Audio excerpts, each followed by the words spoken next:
I don't want to invite dirty people into my brand new, beautiful home. That's what Lily told me over the phone. The way Lily spoke, it was as if she thought I had no common sense. Just because she's my son's wife doesn't give her the right to insult me like that. And my son is no better. Stay tuned for a mother-in-law's revenge. My name is Grace, and I'm 65 years old. My husband James is 5 years older than me. We live in a lovely house in the suburbs. Our home is filled with antiques and furniture you don't see much of these days, all inherited by my husband. Even at 70, James always says, "Leave it to me, I'll handle it." He takes care of everything himself. It's amazing how he can work in the garden from morning till night and still be so cheerful. I've been inspired by him. Even after retiring, I didn't just rely on my pension. I work at a friend's lunchbox shop. We have a son, Alexander, who's turning 30 this year. He was our long-awaited child, and I think we might have spoiled him a bit. Still, he's now a proud employee of a listed company and has made a life for himself. He started living on his own in the neighboring state, but still visits us a few times a year. He began dating a young lady named Lily, who's 5 years younger, and they got married shortly after. Lily, whom he met at work, is a young and very charming woman, always smiling and well-groomed. My first impression of Lily was that she looked like a princess from a fairy tale. I was thrilled to think such a beautiful woman would become my daughter-in-law. However, that first impression would soon be tested. About a year after their wedding, while I was checking the lottery numbers, a hobby of my husband's, my son called. Lately, he hadn't visited us, always finding some excuse.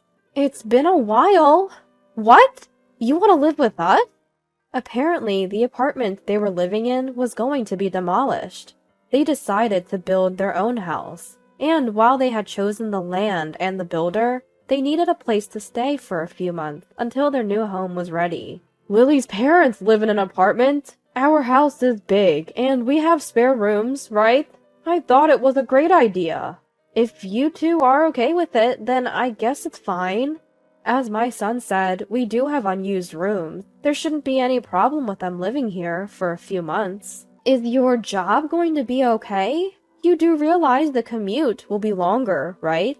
It'll be fine. Lily's a housewife, and I can work remotely, so we're counting on you." And just like that, he hung up. I wonder if he really understands. The reason he started living on his own was that the commute took 3 hours round trip. Did he forget that? Well, he probably considered the convenience of our place before asking, so I shouldn't worry. Above all, I was genuinely happy to live with my son again. "Why not? Having young people around will add some zest to our lives," my husband said, laughing cheerfully when I told him about our son's request. A few weeks later, my husband was rushed to the hospital in an ambulance. He had slipped on a pedestrian bridge and tumbled down the stairs during a walk. When the paramedics called, a chill ran down my spine. Fortunately, he survived, but he had damaged a part of his brain during the fall and was diagnosed with a high-level brain dysfunction. It might be challenging for him to continue his daily life as before. He'll need rehabilitation, and if he's discharged and comes home, he'll need care, possibly from a live-in caregiver or you. The doctor's words brought me to tears in front of someone else for the first time at this age. Given the current situation, I couldn't visit him often, which stressed me out. But when I did see my husband during the short visiting hours, he looked mostly the same. Despite his complaints about wanting to come home, I couldn't bear the thought of sending him to a nursing home. So I decided to bring him home once he was discharged. After a while, my son and his wife finally came to visit. According to them, they were busy with house-related matters and couldn't find the time. They have their own lives. I swallowed my complaints. More importantly, I had something to tell them. I explained that with my husband's care needs, living together might be challenging. So I'm sorry for the sudden change, but let's forget about the living together plan. We don't mind at all. It's okay. What do you mean you don't mind? I was taken aback by Lily's response. Many families live like this. It's not a big deal. Plus, we'll be kicked out of our apartment in a couple of months. Do you expect us to find a new place just for a few months? With a puzzled look, Lily blurted out her thought. I understood her logic, but something about the way Lily said it bothered me. My son, sitting next to Lily, nodded in agreement. He finally spoke up. You know, I might be too busy, but since Lily's a housewife, she can help out with a lot of things, right? Lily responded with a bright smile. Their behavior was a bit concerning, but I was about to face the challenges of caregiving for the first time. If living with my son and his wife meant getting some help, I'd be grateful. All right then, welcome. They seemed pleased with my response and left. Soon after my husband was discharged from the hospital, my son and his wife arrived with loads of luggage. They stuffed everything into the spare room. Without unpacking, they both left to meet some old friends from town. It was like a whirlwind. Oh well. They've been away for a while, so I should cut them some slack for today. I sighed and returned to caregiving and house chores. The doctor was right. My husband had changed completely. He had moments of clarity, but he'd often spill food, get distracted by the TV, and even had accidents. He'd get angry or cry over trivial things, and would stumble or bump into things in our familiar home. I couldn't take my eyes off him. He was undergoing regular rehab, but I wasn't sure if he understood his condition. I'd secretly sigh when he wasn't looking. Once things settled down, I'd need to discuss my husband's current state with my son. Just knowing I wasn't alone gave me some comfort. I never imagined that comfort would be betrayed.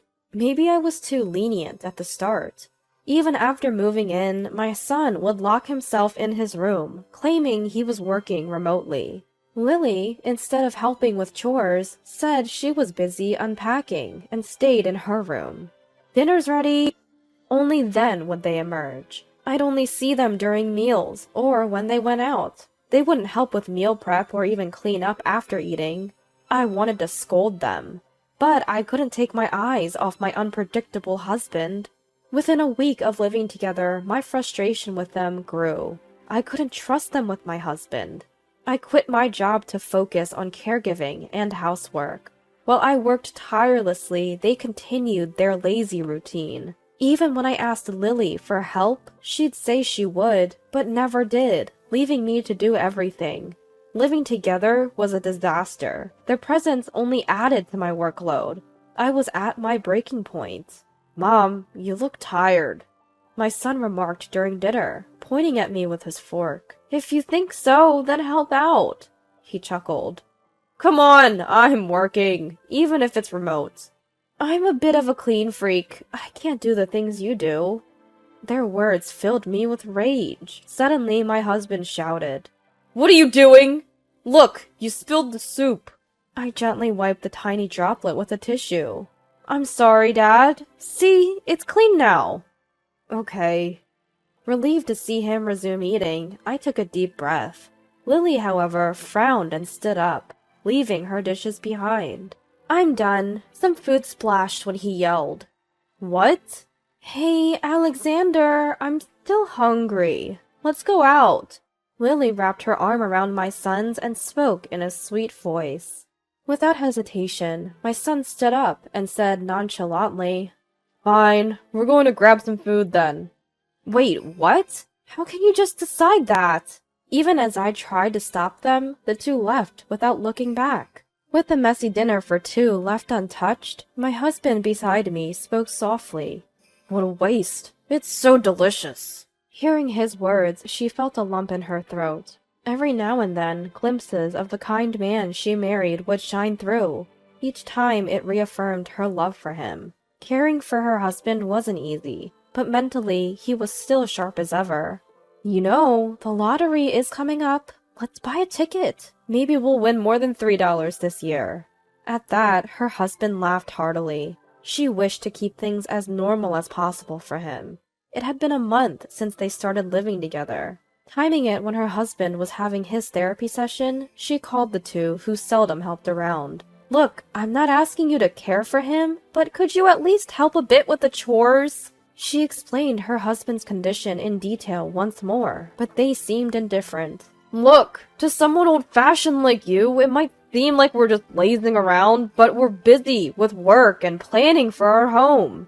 I'm swamped preparing for our new place. The only break I get is going out once in a while. She wanted to say that since her husband's discharge, they hadn't been out and she barely slept. But she swallowed her words. Her husband was the one truly suffering. So, you're too busy to help. Can you at least contribute a bit to the household expenses? That's harsh, mother-in-law. We're a young couple, and we'll need money for our future. She shot a cold glare at Lily's teary eyes. Ever since they moved in, the food and electricity bills had definitely increased. It was obvious. They blasted the air conditioner all day and used many electronic devices. And the food? If they didn't like the menu, they'd leave most of it. You two might not get it, but living costs money. Isn't it common sense to contribute if you're staying for more than a month? At her words, Lily pursed her lips and muttered, If we have to pay, what's the point of agreeing to live together? What did you say? I couldn't believe my ears at Lily's words. Lily smiled as if nothing happened. If you need money, maybe stop wasting it on lottery tickets. Save that money instead. That's his only hobby. I won't let you take that away from him. She glared at the smug-looking Lily. Lily, with a shrug and a teasing tone, said, Mother-in-law, you're looking scary. You'll get more wrinkles, you know. Something snapped inside her. Don't mock me when I'm being serious. As she was about to raise her voice, her son loudly tapped the table and sighed. Mom, you're overreacting. Don't scare my Lily. If caregiving is so hard, just send him to a nursing home.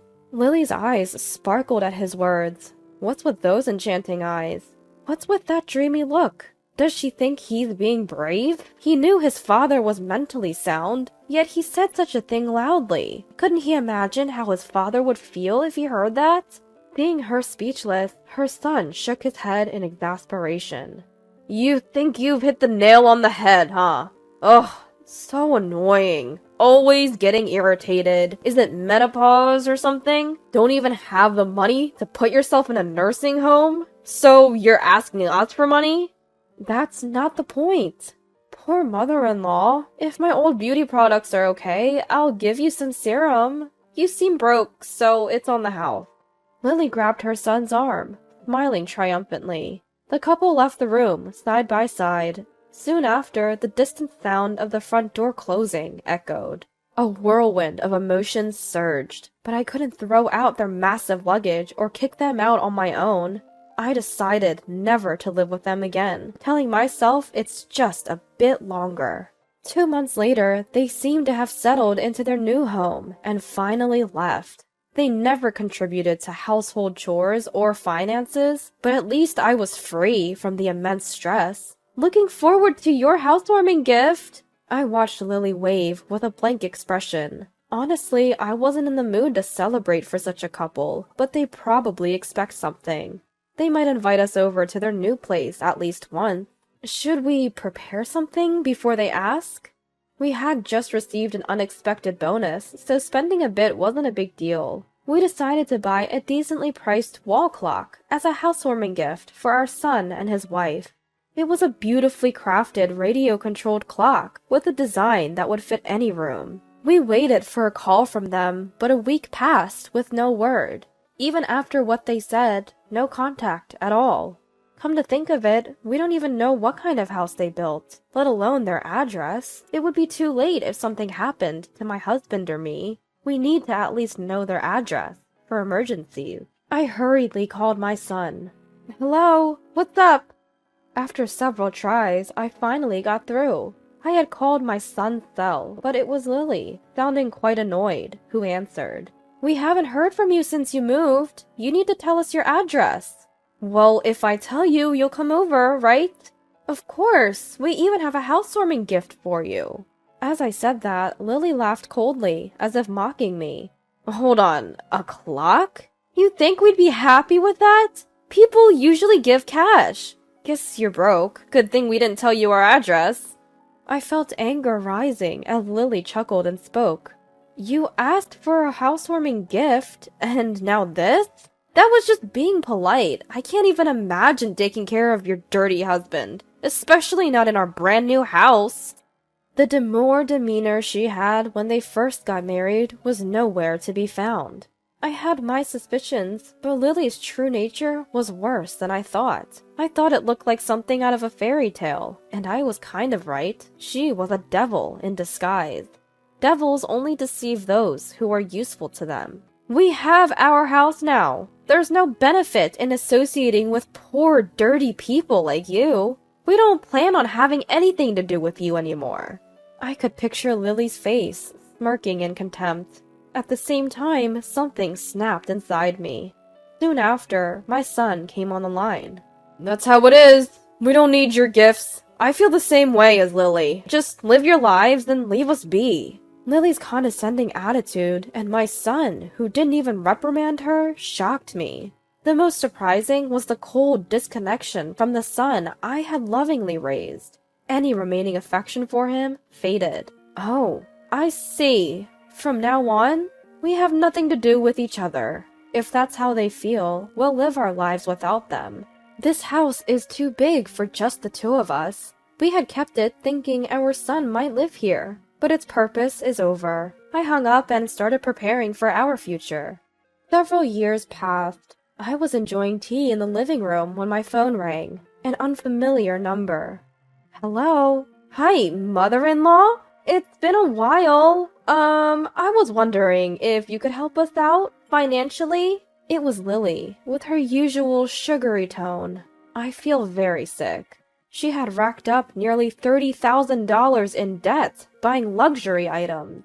My son found out, and they were on the brink of divorce. She shopped out of boredom. Why should I give money to someone like you? I asked my parents too, but we're still short. Remember those antiques and dresses you had? Can we sell those? You wouldn't want your dear son to get divorced, right? She had apparently snooped around our house. I've never shown you my dress or told you where it is. I don't care if a stranger gets divorced. Just a little help? With such a big old house, you must have something valuable. We don't have that house anymore. What? I decided to do it the day you all cut ties with me. I sold the land. Now it's just an empty lot with tall weeds growing on it. Lily was speechless at my words. Breaking the silence, Lily exclaimed, What? I never heard about this. People don't usually share such things. There's no need to, I replied. I could picture Lily's shocked and flustered face on the other end of the phone. That's old news, isn't it? Is it? It feels like just yesterday my son was so naive and clueless to be so smitten with someone like you. Lily, seemingly irritated by my words, responded with a challenging tone. Were you so broke that you had to sell the house? Living day by day without a home now? It's really sad to be so poor and pitiful. It seemed like Lily just couldn't resist looking down on me. If she wanted a competition, I was ready. I had money, but I used it all. What? I sold it because I won a lot of money. The lottery ticket that everyone said was a waste? It won me $500,000. $500,000? Neither of us ever thought it would really win. When we were wondering what to do with the unexpected windfall, we received the declaration of disownment. To continue living peacefully as a couple, we used the lottery winnings and the money from selling the house and land to move into a luxury retirement community. Just as you all wished, we both moved into a retirement community. It's in the city center, close to the station, fully equipped with the latest appliances. The staff is always there, and if we ask, gourmet meals are served. Thanks to that, the burden of caregiving has reduced, and both your father and I are living very peacefully. Lily was silent for a while. Just as I was about to hang up, she spoke in a sweet voice, reminiscent of when we first met. Mother-in-law, I've always admired you. Taking care of that messy husband of yours is commendable. I apologize for everything up till now. Can we rebuild our relationship? If you're going to flatter, do it right from the start. I won't give you any money, especially after you treated my precious husband like trash. I could hear Lily panicking on the other end. I ignored her and hung up. A while later, Lily visited our home with her father. It seemed she had investigated based on the information I shared. As soon as I sat down, Lily's father shouted desperately, "Why didn't you tell us?" From what he said, it seemed Lily had only told her side of the story to her parents. Being forced to live together, being extorted for living expenses. And I shopped because my son wanted me to look good. And despite being rich, my in-laws won't help. And the newlyweds didn't even give a housewarming gift and sold their family home without telling us the new address. We were both so excited during the family meeting because we had children later in life. It's a parent's duty to do whatever they can for their child's happiness, right? Beside her earnest father, Lily lowered her eyes and sniffled. Her act was Oscar-worthy. I almost applauded in my mind. I'm sorry, but it seems there's a significant discrepancy between what your daughter told you and what I experienced from her. Can we clarify? Of course.